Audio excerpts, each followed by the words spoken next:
I have the pleasure tonight as our first guest. Sam, it is kind of running among many other applications, many softwares. He's a very talented software engineer. He is came here tonight, well, I hope so, to talk about clean news. And with a great pleasure that I welcome Sam Chatterjee. Please welcome. Please take your seat.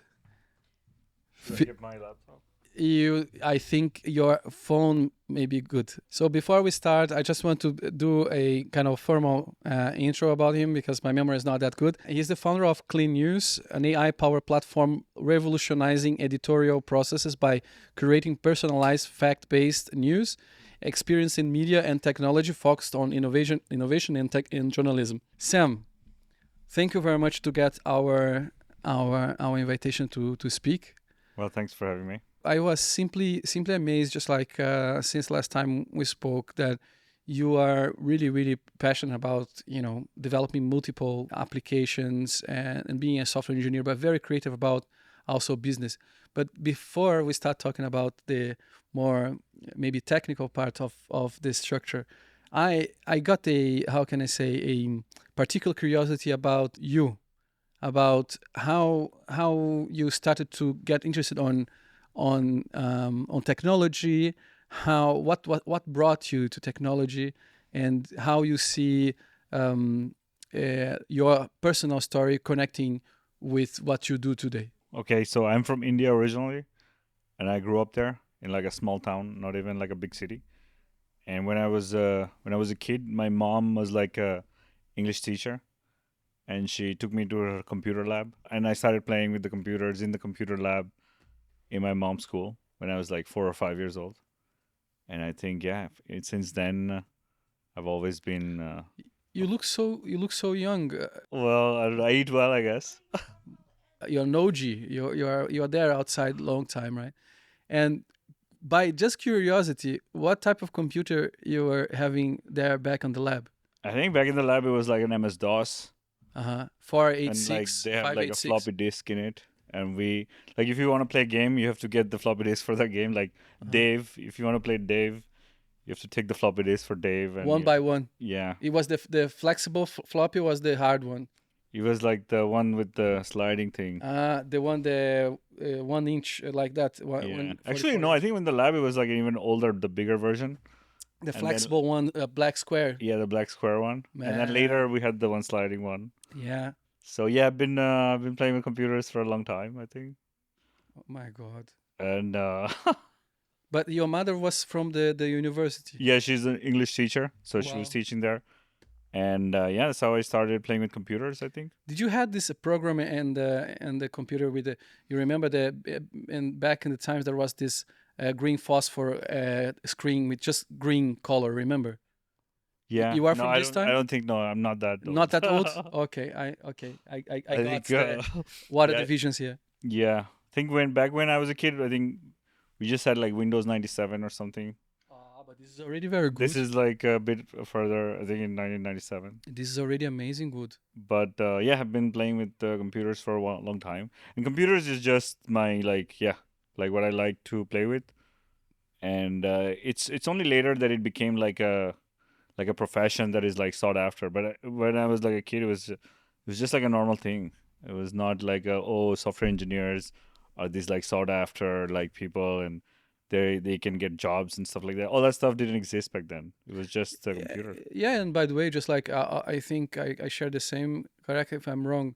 Back in the times, the access to good good games, it was more accessible through PCs Right. than through consoles. Consoles was all the time either US super expensive to come anywhere, and I think having a PC was the chance for you to play interesting games, right? Yeah, and you could pirate a lot of these games. So in India, we didn't have the money to actually buy the game, so we would just go and pirate the game and try to reverse engineer how to, like, basically use the game without putting in like the key. So that's also another reason I started programming, because I was trying to figure out how these games can be pirated. You're not gonna believe, but I started with computer with the same. I was 8 years old. I was 3 years older than you. but I was taught by my aunt, my Italian aunt, how to do copy and counterfeit the very expensive American PC games and to sell to the school. That was the my first interaction. Yeah, that's how you learn how to like break in systems, right? Or Yeah. how like systems work. I think I was much more fascinated at this moment. I was, of course, learning with her. She was teaching me how to do everything, and I was trying to do. Sometimes they were leaving me alone to do, but I think I got very fascinated on getting the game, getting the school, and be the most popular guy, kid in the. I think you were very influenced by being popular in school, right? There was ups and downs because just like at this time of PC games, it was good. By the time the guys start to flirt with the girls, I was not that popular because I simply at 11 I was having a progressive rock band. So instead of being popular, I was the weirdo. So it was my Phases. popular stuff lasted very very briefly. But it's not about me. This conversation is about you. And coming back to you, the story. Uh, how was the decision moment to come to become a professional, and if there is some type of mission in your mind that you carried from your childhood. Let's say, I don't know, I started with programming engineer, but in the back of my mind I have some kind of a noble cause or understanding that I need to do something with that is just beyond putting out a nice software. Yeah, I think from when I was a kid, I wanted to build nice software. Like I played with like these games, and I was like, one day I want to grow up and build these games. And I was curious about how these games are built, and also like in software in general, I was just very curious. Mm-hmm. But the project that I'm doing now, that came later. So basically, after growing up in India, I went to America, the United States, for university, and I studied there. I worked. I lived in New York, and I lived in Washington D.C. for a while. And I think that's where I started understanding business and started understanding how markets work and how news. Like I worked at Bloomberg, this financial services company, This explains some stuff from and your. that's where I understand how news works and how the like news influences people and how news has become like a business today and how the news has shifted over time. So yeah, I would say like although I was interested in computers from a young age, like the business part of it came really later from my time in the United States. And how you made the shift and connection between now you understand the genesis, how things started as an engineer, how progressed into you kind of go and travel a little bit more outside of India, how you connected with the Yeah, actually I've with the been to like news. I think more than 40 countries. So yeah, so I think I've traveled a lot. Also, something I wanted to do when I was younger is to go to different countries, learn different languages, right? And I did that also. I lived in Colombia for 2 years Did you almost. play Carmen San Diego on PC, and that's why you got this appetite to travel? No, I think it was more like I read some books in like Bengali literature, and they talked about like traveling the world a lot. And yeah, I wanted to go to Mexico and Colombia, and yeah, I did that actually for a while. And now I speak Spanish quite well because of my time there. No creo, hermano. Sí, Habla español. podemos hablar en español, sí, Oh claro. my God, the guy speaks fluently Spanish. This is very kind of surprise for me. Yes, I could never see this coming. Sí, en mi español dicen que tiene un acento de Colombia. Tiene un acento latino, pero muy charmoso, muy bonito. Sí, sí, a veces cuando estoy en Latinoamérica, ellos piensan que soy como de Colombia o Perú. You can definitely look like a very amazing, distinguished Latin man for sure. You look great. So yeah, that's a part of my life where I did that. I played the part of a Latino guy in Latin America, and it was You interesting. played or you tricked the girls? Well, well, that's a different story. But I've definitely lived like a Latin life for a while. Latin time was cool, and I think I learned a lot about the world. Also traveled around Europe and Asia a lot. Cutting to the chase, we spoke about the genesis, how you accumulated so much background, language learning, many countries, working at Bloomberg, being an engineer. And I think this is an amazing background to create the app that you created. Let's now dive into the clean news. I would like you to start telling how the idea very briefly how the Right. idea So came. basically, like I'm a reader and I read a lot of stuff. And before the internet, we used to read like just like all our source of information was just like books, right? Like if you want to research a subject, you just read a book. But then now, I think since we started reading on the internet, I think everything we read is on the internet now, almost everything, Yep. and it's all by these corporations that are trying to monetize you. So you become the product, and I hate basically consuming content from a source where like I am the product, right? It makes me feel like yeah, it makes me feel like I'm just wasting my time because this content is not something I'm curious about. They're artificially making me want to view this stuff. Like your feed on TikTok, your feed on Instagram, everything you read pretty much is some kind of algorithmic feed that is designed to basically like trigger dopamine in a way and to make you more interested in that content. But is that what you really are interested in?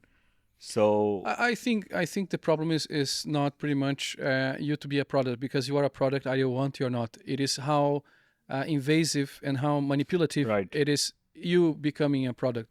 And the thing that I love about clean news is that I see some moral standards, and I want you to speak more about that.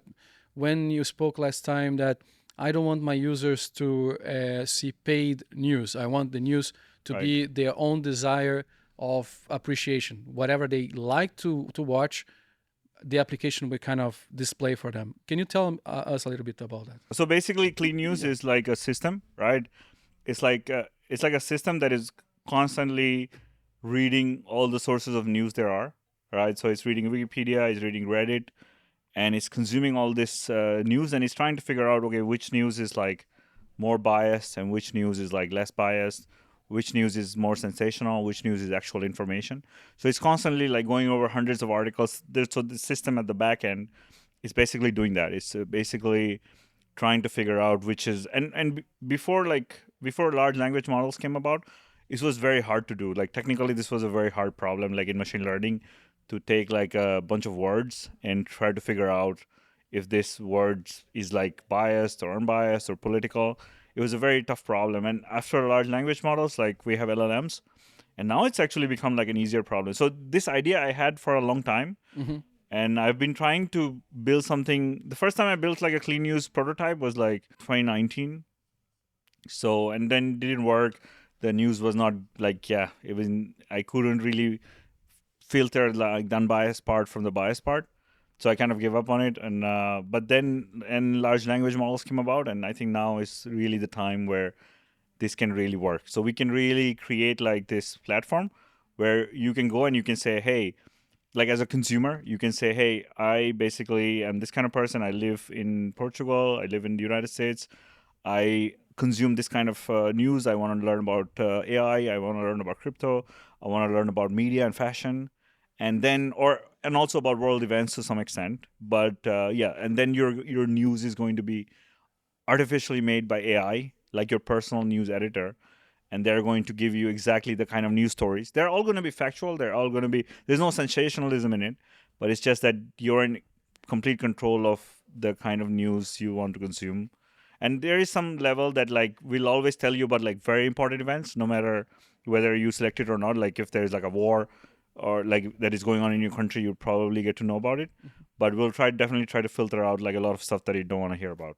I was fascinated with the clean news, with the fact that I think in the near future will be some button in which every news media news on the internet they will like to have, because eventually you want to have the editorial display of what the newspaper want to show you. But at some point, if you say, okay, look, I think amazing. Maybe the editorial is trying to show me something. There is professional behind that. There is also marketeers want to sell me something with the editorial structure that is in this website. But I'm okay. It's not every day that sometimes you want something customized for you. But giving the option for all the website, in my opinion, for you to have a button in which you click Right. that is connected to your app, in which knows your desired news that you want to watch, and you click to kind of to see the editorial and the page with all the news that is relevant for you. I think it is an amazing choice. I mean, it is not a dictatorship in a sense that clean news is not forcing everybody to see eventually their own custom made. Sometimes it's comfortable to see just the editorial that the people are showing. And then what I found fascinating about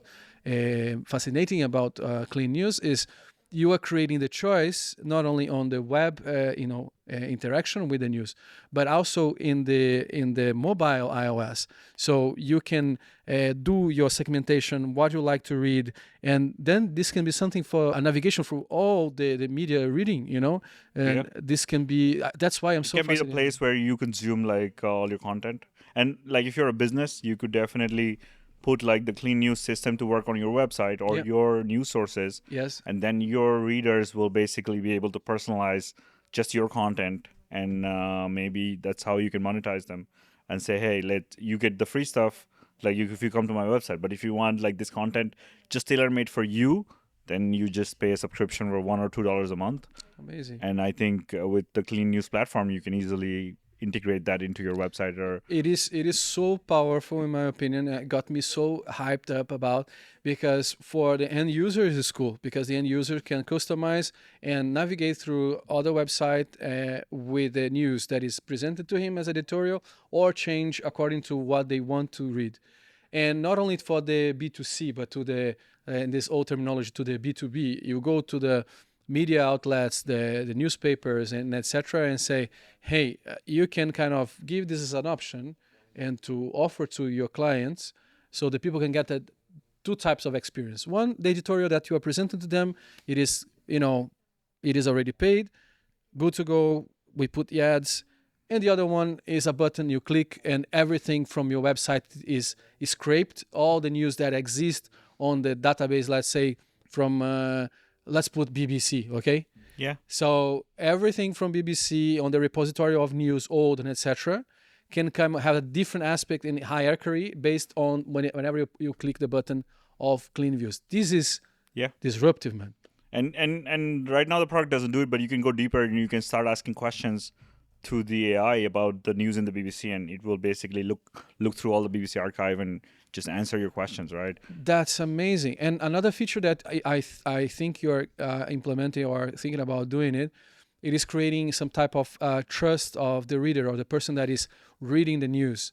In some sense, it is the person that will log in inside of the platform will have some type of identification of ENS or address in which we identify the reader. Could be that we can basically do something with the blockchain where we create this source of trust between the reader and the content.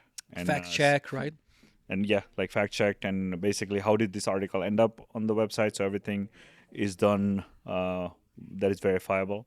And that could be also direction in the future. Yes. But the thing is, the app is almost ready, has in the back end an amazing, delicate AI agents that understand, as we were talking, if it is BBC, you're going to go to the repository of old news, good news, and through the proactively, asking to the AI of the clean news, saying, hey, please, can you curate all the news talking about the White House? And Yeah, then you could basically just say White House, and it would just bring you all the news about the White House. Again, personally made for you. and this Right. is ready. Yeah, that's pretty much ready. That's amazing. When you actually look at the thing, I think there are some ideas that come out that even I didn't think about before. So when you actually try to use the thing, there are some new ideas. Like, for example, the personality of the newsreader, right? You can change the personality of the person writing that, and you can say, "Hey, I want like I want news from a more positive person, versus I want news from a negative person." So you can say, "Hey, give me all this news, but put it in like a very positive person's language." So you can do that also. Yeah. So to not forget, one of curiosity I have, and for you to briefly share about that, what is the monetization structure? So you said that you feel morally that it's not so good to put ads, Right. So or basically, there's two different kinds of monetizations. One is basically just saying, "Hey, like pay a few dollars a month." Because in the end, AI costs money, so the tokens have like a price. So every time you generate the news, we are paying for your tokens, so we have to charge you some money. And so yeah, a few dollars a month, probably a subscription that people can pay for this kind of news. And then there's the B2B monetizing model where you enable like another company, another news agency to basically just put this in their website. You can either do a revenue share, or you can just basically get like a subscription from them, but like a B2B subscription from them. And many news agencies could become customers for that. Amazing. My friend, it was a very good pleasure to talk to you. I think not only me or Web3 District or this place, it is super excited about your Thank you. application, but also excited about you as a founder, because sometimes, most of the times, it's not very common to find a good character, a good person behind some good technology. So I think this is a plus for the investors, on my point of view. I had the huge pleasure to talk to you. Do you have any shameful promotion or saying whatever you want to say? Well, no, I think in general, entrepreneurship is a journey, and I'm also learning a lot. But I would say, yeah, never give up, and keep building the stuff that you want to see in the world. Just before you go, what advice I give to you give to the people that is bootstrapping, that is because in the United States you have this pretty much Right, you talked about that before. right. So yeah, that's very correct. Like the capital markets in Europe do not support the kind of model that American VCs like Andreessen Horowitz, A16Z, they promote this kind of model where, oh, you just like, yeah, you just put like this, try this thing, get a bunch of users for free. No, I think that kind of model was not going to work in Europe. In Europe, like just like Clean News, I'm thinking about monetization from day one. So from day one, I have somebody paying $2 a month. Otherwise, there is no app, right?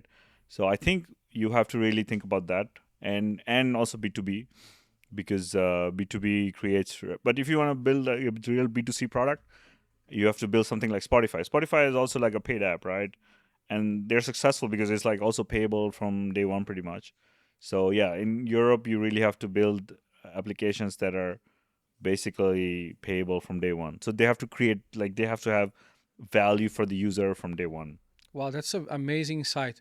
Understanding that investors will not come fast, and you, before you're putting your product outside, you really need to do your homework, understanding that you have value proposition of what you're building to deliver to this audience, as you say, because you don't have people, don't pay you money, you don't get traction, you don't get B2B, don't get B2C, and for sure you don't get investor. In Europe, the reality is this, right? Yeah, in America, they're like, oh, this is a smart guy. He's going to figure out some kind of model in the future.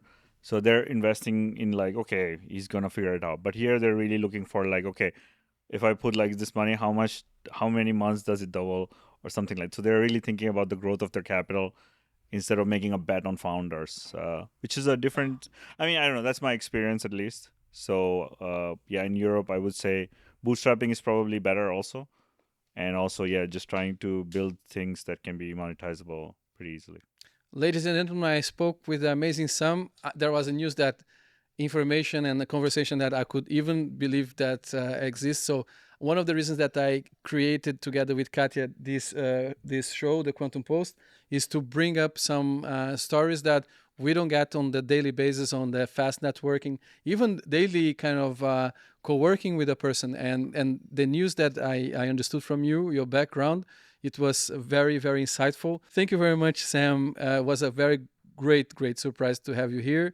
I hope that Clean News has a very big life cycle and you become more and more successful from now on. Thank you, Eddie. Thank you. Happy Thank to you be very here. much. Round of Cheers. applause.